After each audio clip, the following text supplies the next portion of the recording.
On or off field, the Johns brothers are never far apart, but with Matthew set to leave after not being offered a contract, it was feared Andrew would walk away as well at the end of the season. It's a separate issue. We would love to play our careers out together. Unfortunately, that probably mightn't happen now. The champion halfback didn't want to comment on the Knights' handling of the contract issue with his brother, but admits now probably isn't the best time to make decisions on his future. At the moment, if I made a decision, there's a sort of a lot of emotions running around, so I'll just sort of kick back. And with that said, negotiations by his manager continue with the Knights, and the final decision will simply be what's best for Andrew. It's going to be a big decision. Probably the next contract's going to be my last one, so I'd like a 5-year deal somewhere through 5 years. So I'll weigh everything up and make decisions. But other players will also be sweating on the outcome. Blues winger Adam McDougall is one of 11 top-grade players coming off contract, and his future may well rest on what happens with Andrew. Oh, definitely. It's to me personally, I'm going to miss playing with Matthew. We're great friends, and he's been an integral part of my career, and not to have Joey there as well, I don't know what would happen to the Knights personally. He's yet to be made an offer by the club. Jim Callanan, NBN News.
No contract offer to Matthew, and speculation over Andrew's future has left many fans bewildered. They ought to renew it for him because he's one of the best players. Pretty sad because they've been with the Knights since it started, and they've brought it all the way up to where it is. The team is up today. Thoughts to that effect have flooded into the Knights headquarters over the past 2 days. I perceive that the majority of the public out there think it's more a financial ability of the club to keep Matthew rather than a salary cap issue.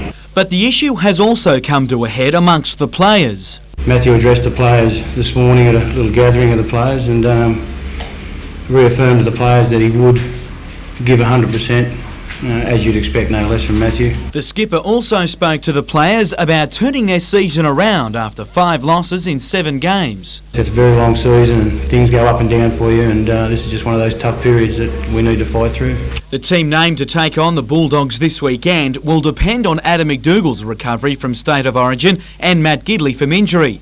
A number of props have been named to cover for Matt Parsons, who battles a leg injury, and Glenn Grief, who has a broken rib, while it's hoped Ben Kennedy comes through Origin 1 unhurt.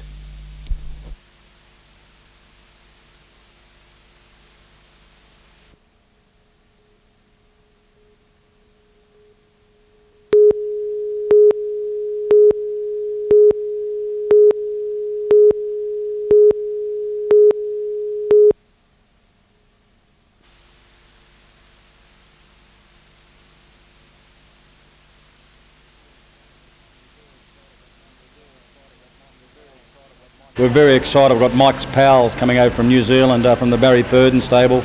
We've been trying to get Barry here for 10 years, and he's finally come over to bring a horse, and it's a very smart horse. Jack of Torres is a very smart horse, and Franco Conquest, and they've drawn Barrier 1 and Barrier 3 inside and outside Mike's pals. So the 1, 2 and 3 look like the 3 favourites in the race.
Most English tourists hop on a plane for the 24-hour journey to Australia. This group took the long road, literally.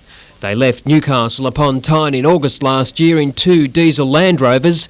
9 months later, they've covered half the world.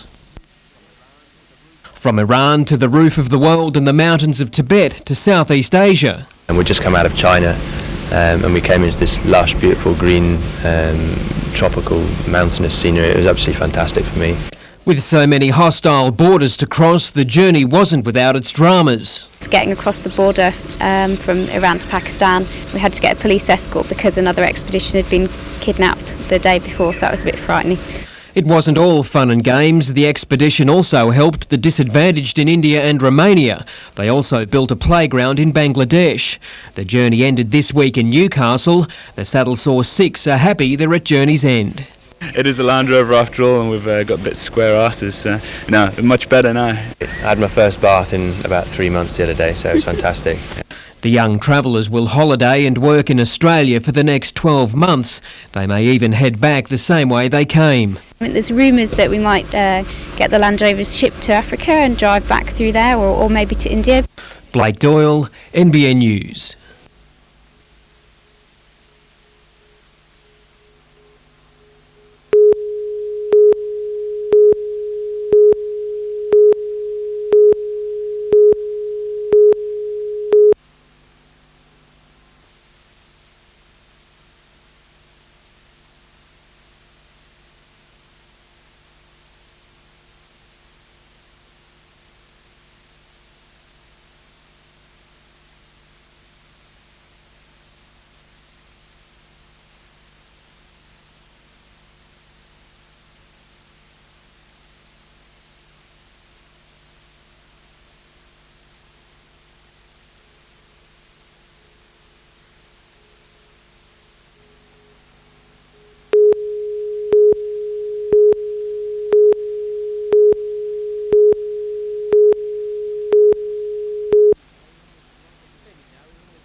Many know him as the lovable but tough Cockney rebel, Terry, from the 80s series Minder.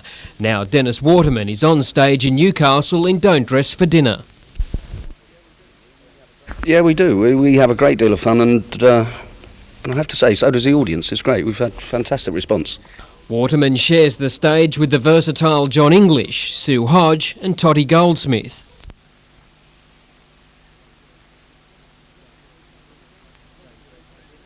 Don't Dress for Dinner takes a look at the misunderstandings between husbands, wives and others. John describes it best as men behaving badly and not getting caught out, or trying not to get caught out.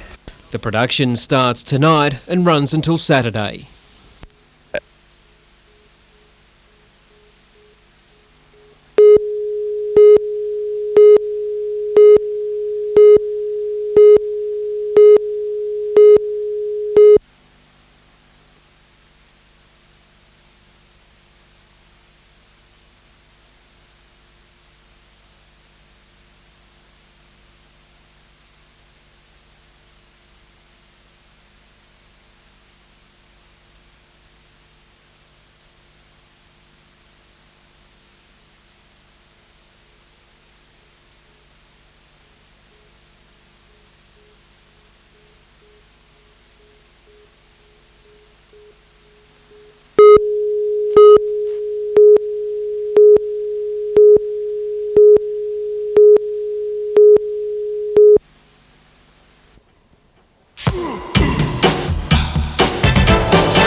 It has been a tough week in rugby league for the Newcastle Knights after Matthew Johns wasn't offered a contract by the club, and this week's training was interrupted by Origin duty for Adam McDougall and Ben Kennedy, who, might I add, played sensationally.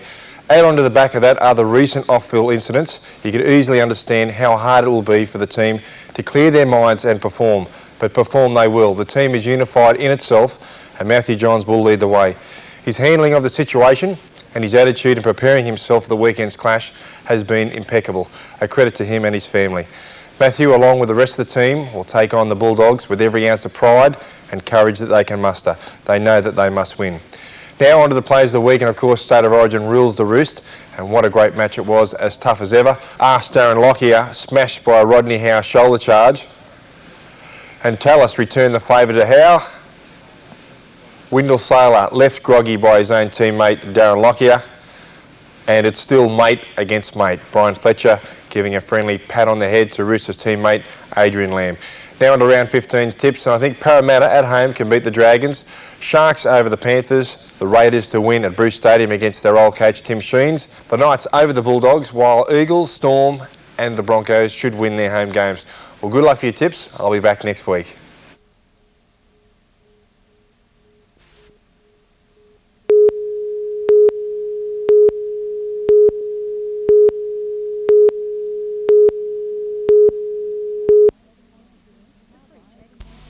The free check points to used car buyers in the right direction by giving them a yes or no answer to questions about the financial status of the vehicle. Consumers can find out whether or not the car has money owing on it, preventing problems once the car has been purchased. And now the information from Revs is available 24 hours a day, 7 days a week. So this is a great initiative for people who are buying cars, especially those who live outside large cities, who live in remote areas of the state. They can do that from home. Hunter residents make up more than 600 calls a week to the service, making Newcastle the perfect choice for the statewide launch of the website. We see that there's great potential here for people to buy with confidence and use the new website and be certain that the vehicle that they are purchasing is free of encumbrances. And it's as easy as typing in the chassis, engine and registration numbers of the car. Consumers still need to get a REV certificate from a Department of Fair Trading office to substantiate their inquiries. It's hoped that service will also be available on the internet by the end of the year. Brooke Webster, NBN News.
Amongst Newcastle University graduates today, 3 former BHP steelworkers who broke the mould and took on higher education.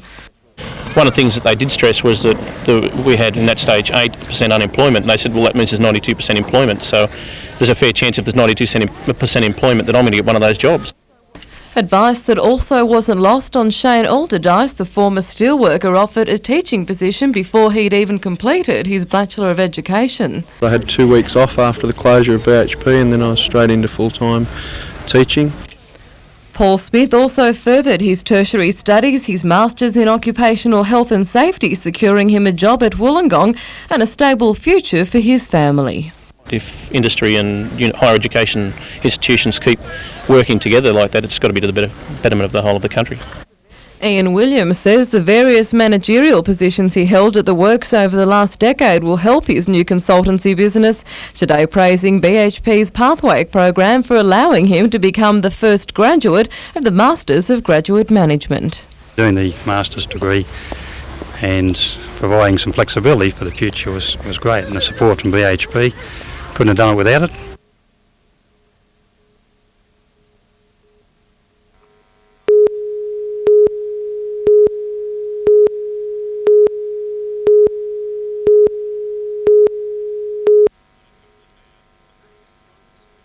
Matthew Johns and coach Ryan, 2 men whose futures at the Knights won't go past this season, but they will be vital to Newcastle's hopes against the Bulldogs this weekend.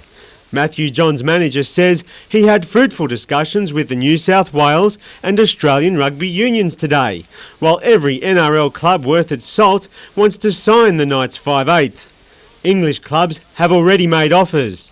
Andrew Johns is considering the club's latest offer, a decision on his future still seems a long way off.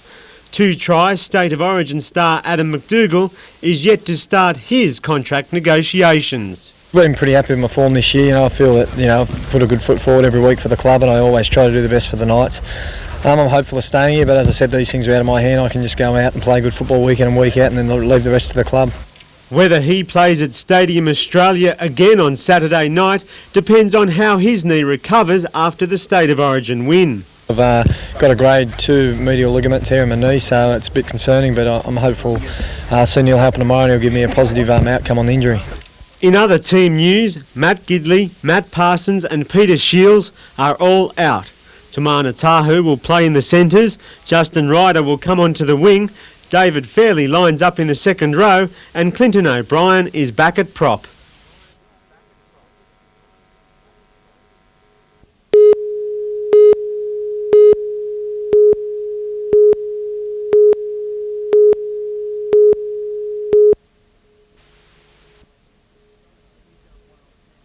The New South Wales Tandem Skydiving Centre has been sharing Cessnock Airport for nearly 5 years.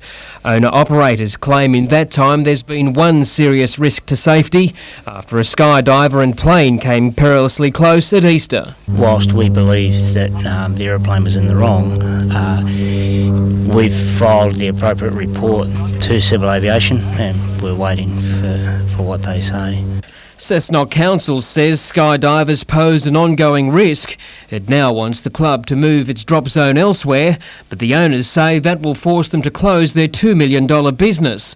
The club is a valuable asset for Cessnock, providing 40 full and part-time jobs. 3,500 people take the plunge each year, and it's estimated they spend between $2 and $3 million. The club has just spent $1.1 million on a new aircraft. Ray Curry believes he'll receive less than half that price if he's forced to close. This is what you'd call the first incident that has happened, and we don't believe that that's certainly enough to close down a large operation like this. A report has gone to councillors who will decide the club's fate on Wednesday. Blake Doyle, NBN News.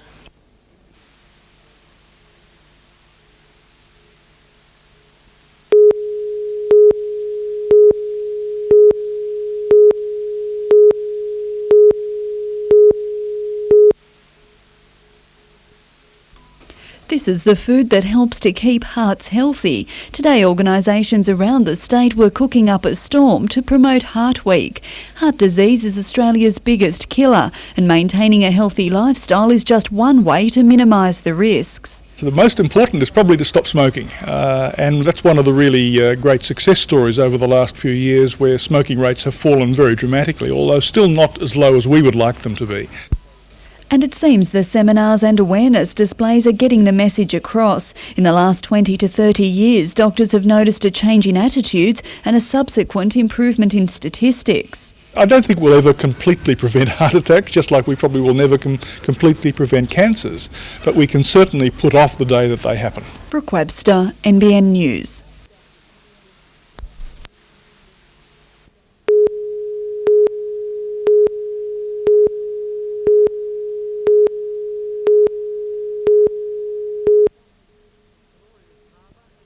A glorious harbour and beautiful beaches aren't always enough in a competitive tourism market. Newcastle's Lord Mayor is proposing a business levy to raise $400,000 a year for tourism infrastructure to give the city an edge. We are prepared to put in writing the projects that we will achieve with this levy so they can see a result. Tourist operators think it's a good plan. BHP's gone now and Newcastle has to change its focus, and it's changing it to tourism. To do that you need dollars to be able to do it, and that's what the levy's all about. But the Hunter Business Chamber says the idea raises plenty of questions. What's happened to the $1 million with the parking fees that people are paying in parking meters? I think there's enough impost on business in the CBD at the moment for them to look into their own resources and establish where they can get monies from without putting another impost on business. Council will decide whether the levy should be included in the next budget in June. to Transport, and the Association of Mining-Related Councils is hoping Newcastle will join its ranks, the growth of the port being central to its overall plans. The northwest and the northern areas in New South Wales are actually looking for what you'd call a capital city, and I think Newcastle has actually grown to that stage. So will Newcastle be joining the 30 other councils in the association? Certainly there seems to be some opportunity. It'll be a council decision, but they need to give us a good argument. Meanwhile, the Board Riders Association has expressed interest in turning Merriweather Surf House into a museum.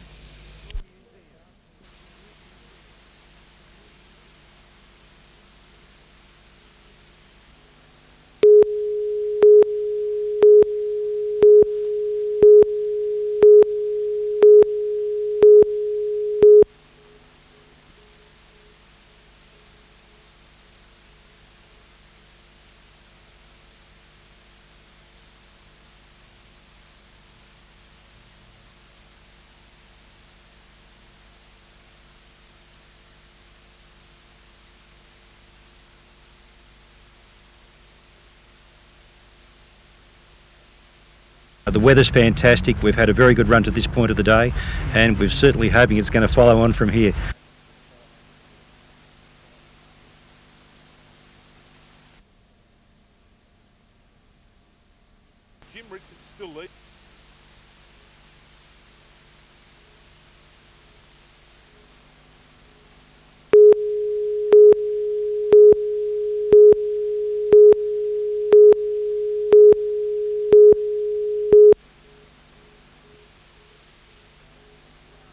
This is the band that wowed millions of Australians during the Christmas concert to the troops in East Timor.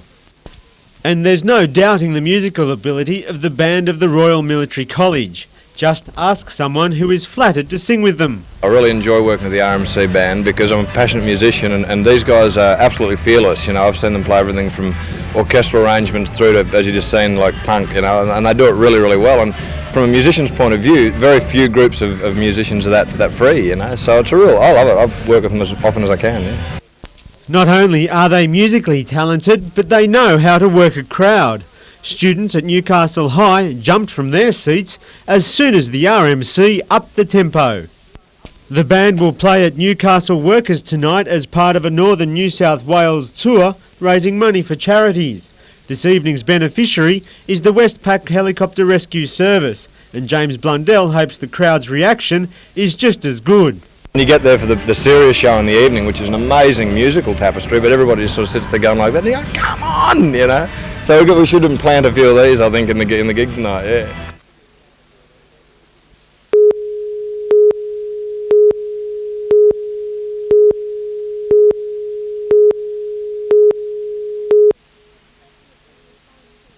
Making a simple phone call home can make all the difference. As part of a campaign to encourage people to call home, Mission Australia has been handing out free phone cards. We had this tremendous story last year where we had this 30-year-old fella who actually had run away from home, we believe, at 14, hadn't talked to mum for all those years, was able to get a card and ring mum. Some took advantage of the perfect weather by having a Mother's Day picnic. Florists were rushed off their feet, and this year the traditional chrysanthemum was replaced by more exotic flowers. Mother's Day for Karen Yarnell was given extra special meaning today when she brought her baby son into the world. I always remember this Mother's Day because I had my first baby. Jessie David was born at around 8 o'clock this morning, weighing in at 8 pounds 1 ounce.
An evening of elegance led into this year's Horse Week celebrations.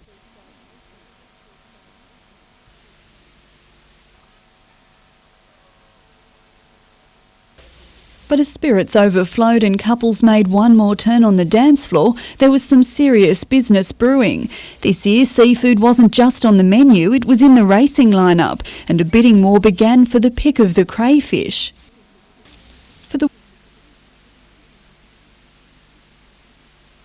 For the winning edge, one man turned to alcohol, but it was a slow start when racing began, and in the end it came down to only 2. The action continued the morning after. This time it was children on hobby horses in the running for a share of the limelight.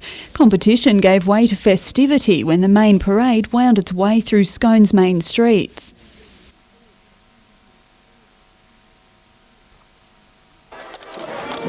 And it's not only the atmosphere that's uplifted during Horse Week in the town.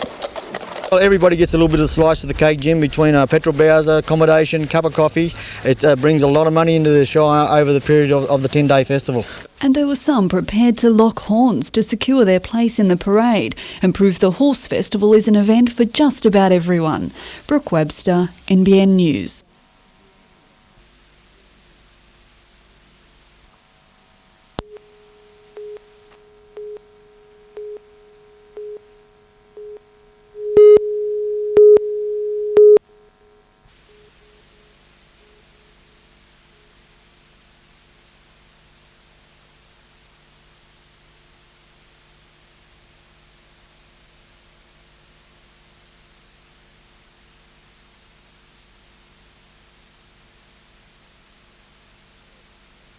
David wrote this role, I think, with me in mind. It's a lecherous, drunken, not very good artist.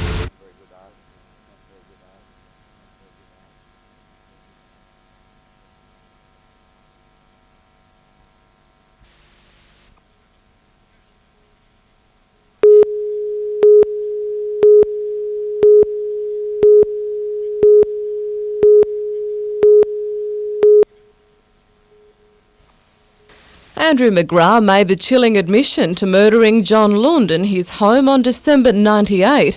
In Newcastle Supreme Court today, he said he told his flatmate he struck the Muswellbrook man several times and suffocated him because he believed he sexually assaulted a young girl.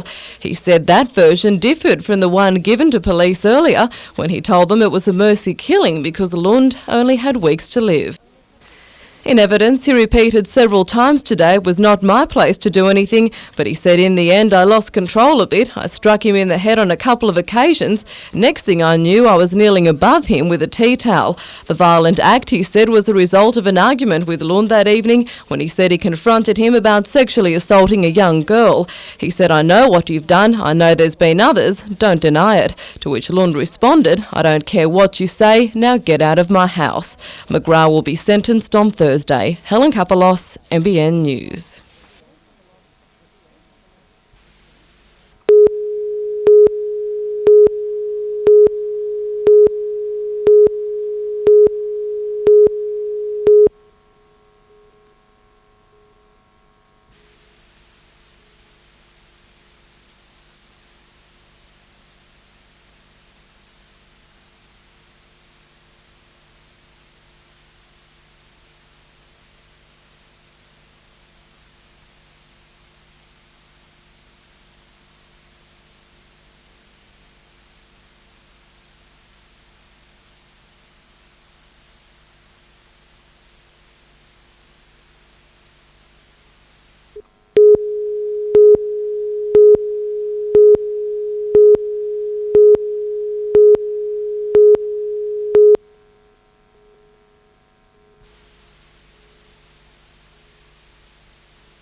If the noises made by the consortium that formerly owned the breakers, who still haven't been paid, and creditors still owed money wasn't enough, today owner David Hall received the biggest call of all to fix things up. I'm working for people that are unprofessional at the moment, and it really upsets me. If I really airplayed what some of the things have been going on over there, I think people would be astounded.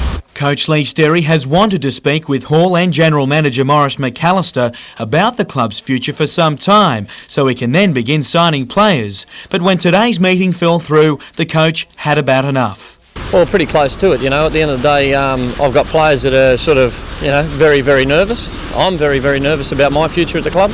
Already approached by 2 clubs for his services, Sterry desperately wants to stay in Newcastle. However, if he doesn't get word soon that the club is financially secure, he'll be left with little choice. Treated me with a bit of contempt, and I think, I've just fed up with it, to be honest. The club, meanwhile, says it's only waiting for signatures on a deal struck with a new party that'll boost club finances. They also said players will be paid any outstanding payments tomorrow. Jim Callanan, NBN News.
Coming through at the bottom. That's Zane King still there in lane 4. Croft is dropping off, but it's Greg Shaw. He's going to go down, is he? Coming through fast is Norris. Norris is gathering them up. Shaw got there. Norris from nowhere. King third. Just as we saw yesterday in the 400 individual medley, Norris came from the clouds. Tremendous finish for him. Shows he's got a hand. New South Wales Institute of Sports scholarship holder, Yvette Rodier, only 17 years. From Megan McMahon second, and third, it'll be Yvette Rodier over in lane 3. Windsor McMahon Rodier, 1, 2, 3. Emma Johnson got 4th.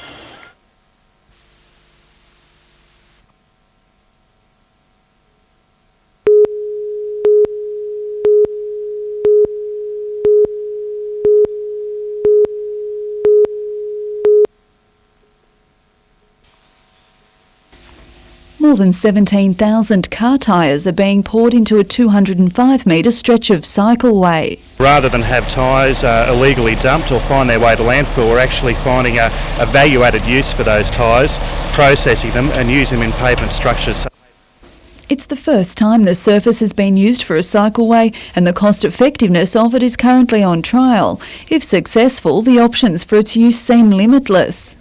Playground resurfacing, also football ground surfacing, so really the possibilities are endless for this product. It's a joint effort between 2 local environmental boards and Lake Macquarie Council. Also on the lake, plans for revamping Swansea's shopping area are on the drawing board. An artist's impression of a new $6 million residential and retail centre is currently on display at the council chambers. Brooke Webster, NBN News.